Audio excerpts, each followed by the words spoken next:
everybody. So I am back with another video. I appreciate everybody for the support you've shown me, and we have finally reached, out of all of our endeavors, 1,500 plus subscribers now.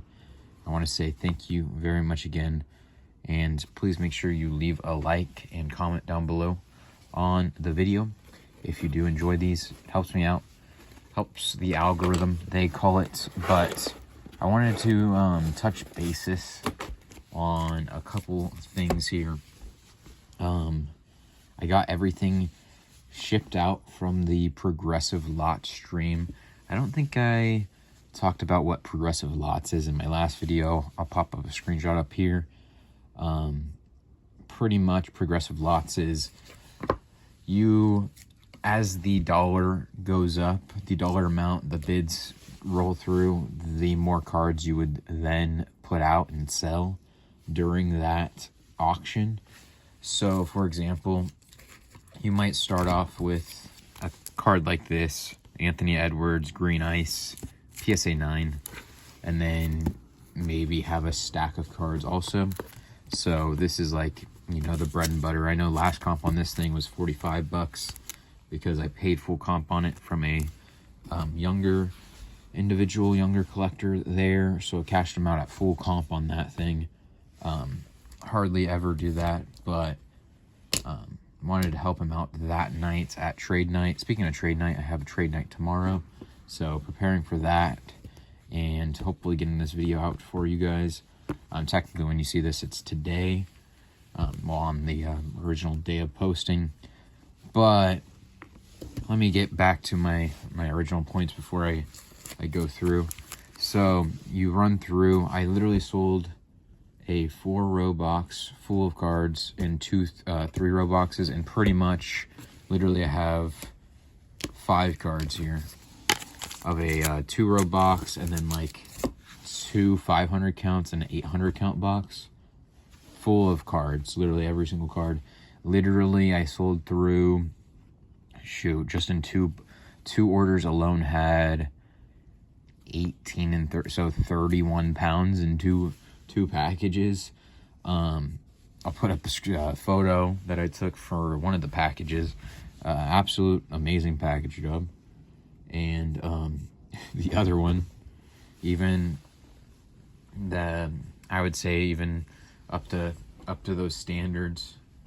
Definitely had some fun time getting the shipping going and getting it out and all that. It took me an extra day than I usually like to do, but very much warranted, as there was just so many packages and so much cards. There was well over, my guess is 80 to 100 pounds of sports cards that I sent out, and that's, yeah, maybe 75 plus, somewhere around that range of pounds of sports cards that I sent out to new homes.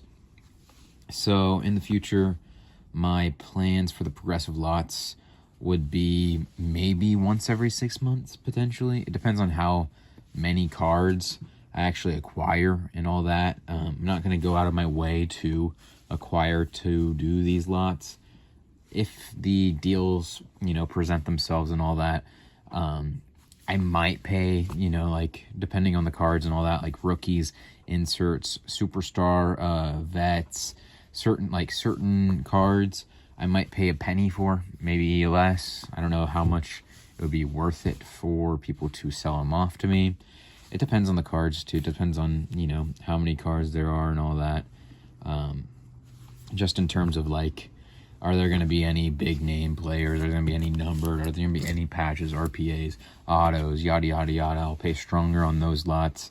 But as time goes on, it's very, I'm looking around and there's not as many cards, so it's a lot less hectic. These boxes are empty of cards, so I'll technically have minimal cards in them.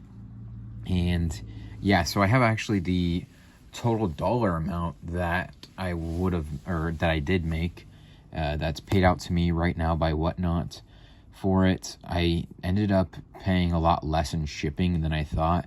Total shipping wise, I paid a little over $100, which that was already deducted like from my total sales. So I had the number I put up on the screen. It was like $802 and some change there. That was the total I was expected to get paid out, and that was deducting some shipping costs already. So the extra shipping, I very much overestimated. I thought I was going to have to spend $350. I had nowhere close to that in shipping spent. I paid literally $55. One package, I think it was like $18, and another one, because it was going to New York, and that one was actually less weight.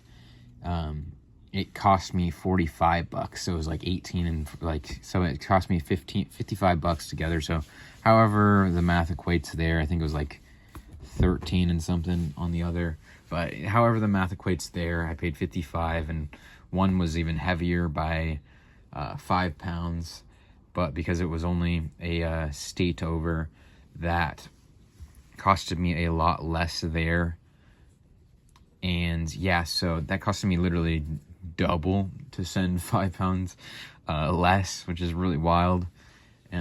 But you know, I can't complain, because again, I was expecting to spend $300 more than the $55.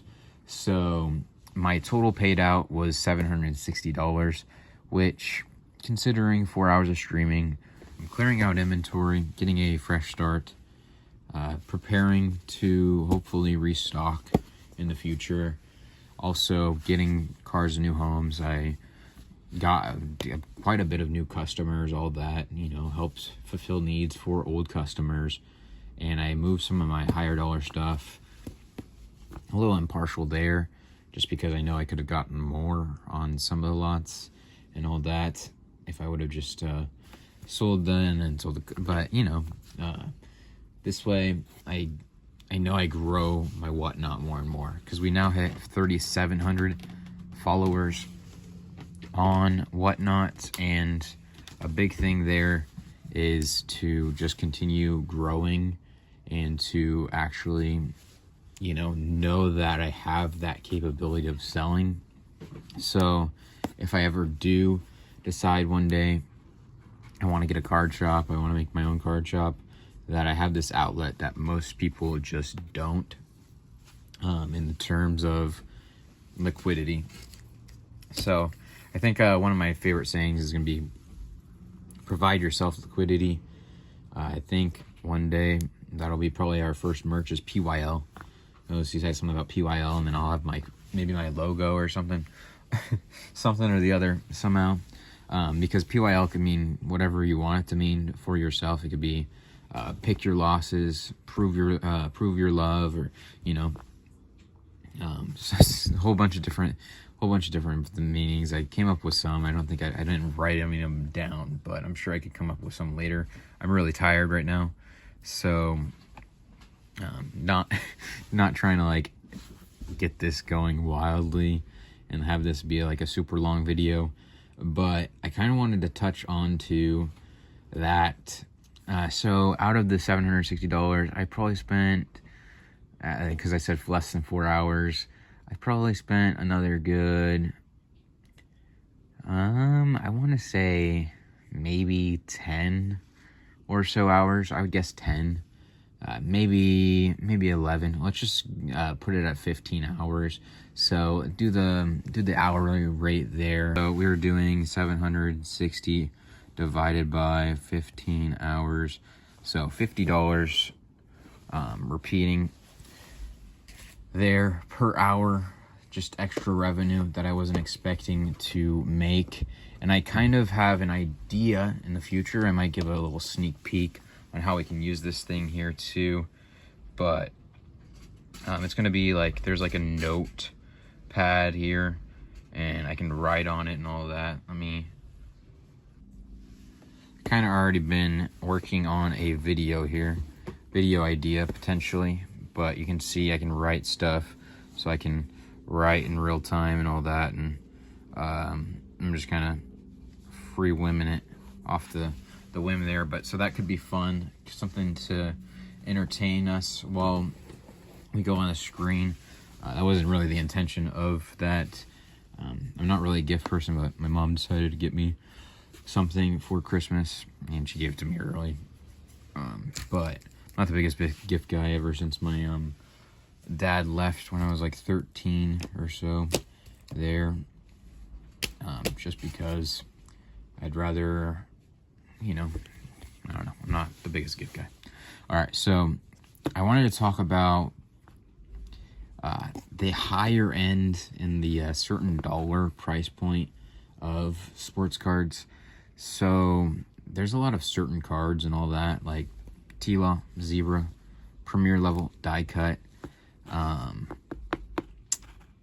Why am I starting to want to stray away from these more and more? I know people love these cards. This is what, this isn't like, the most wild example of what I'm talking about.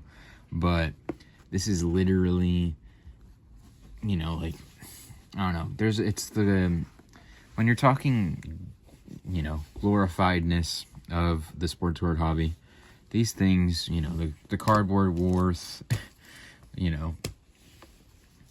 in the $50 to $100 plus, especially once you start approaching hundreds and hundreds, that's what is glorified in the hobby. People are like, certain aspects might be glorified more and more and more, but I'll just be dead honest. Especially on a card like this, I'm gonna be having a hard time to make money on this card. I mean, last comp on it is $85. I paid strong on it. I paid $65 on this thing. If I could, I probably wouldn't.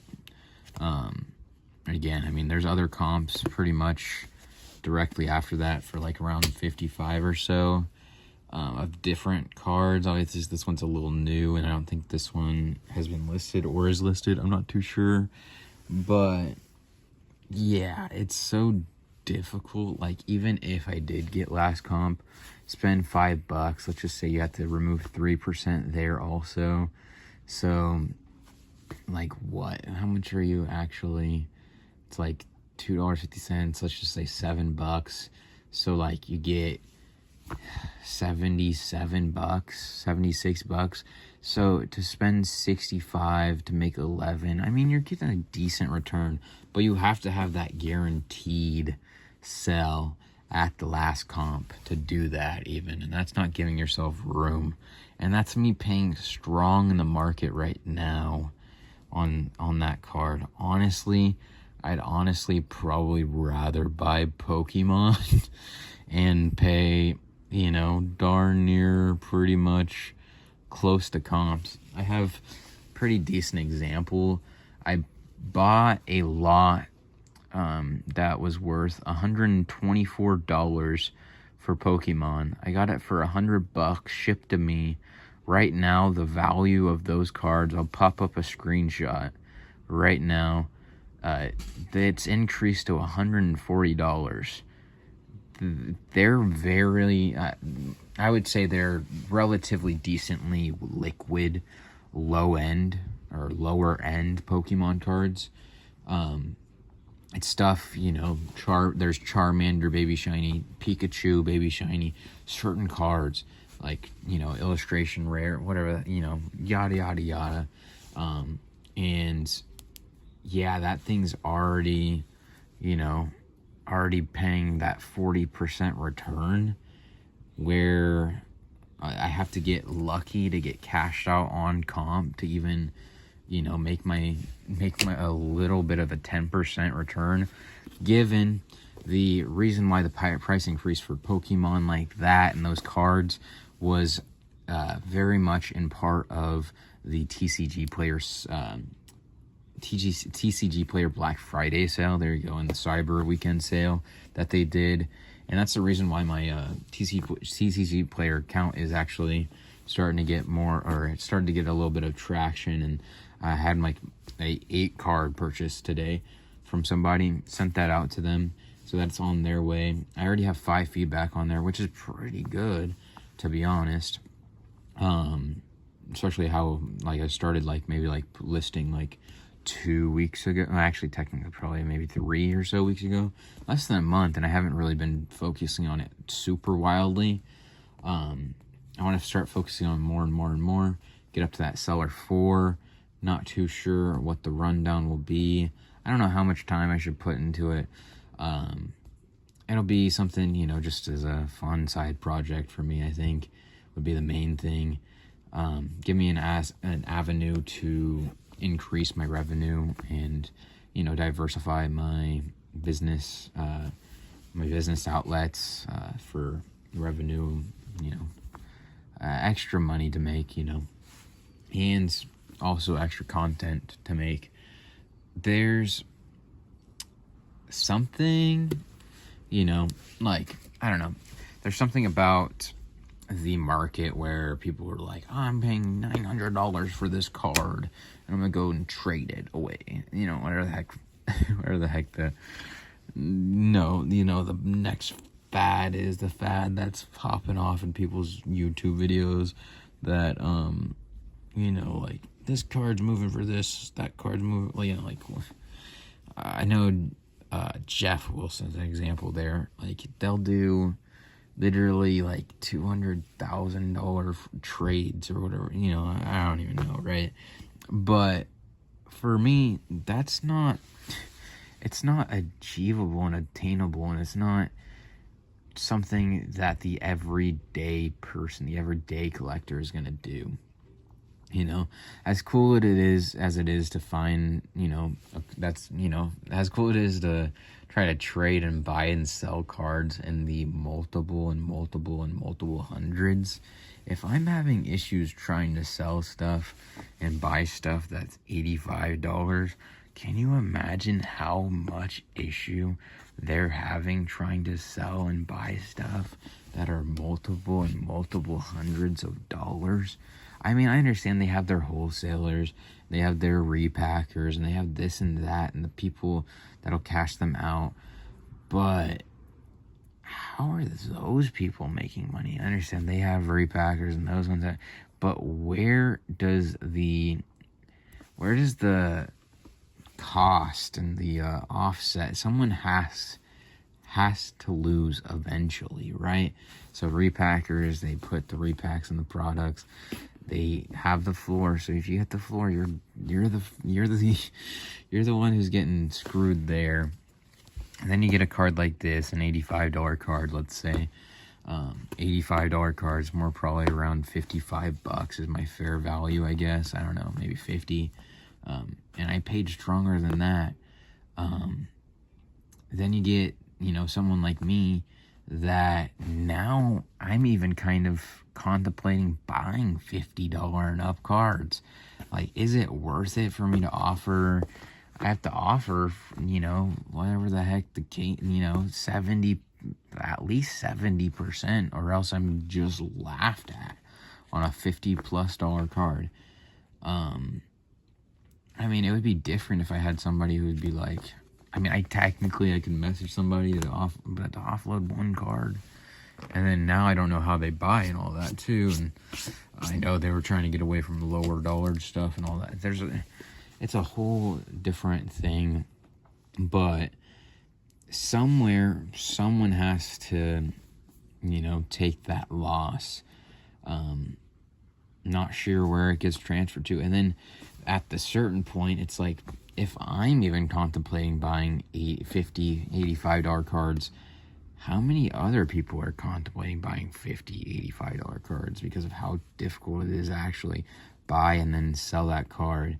I mean, given the market right now, right, we're kind of in that awkward December Christmas slump. I know people are starting to buy again. People are like, I'm buying all the way from now till Christmas. Send me what you have and all that. And it's like, I don't know.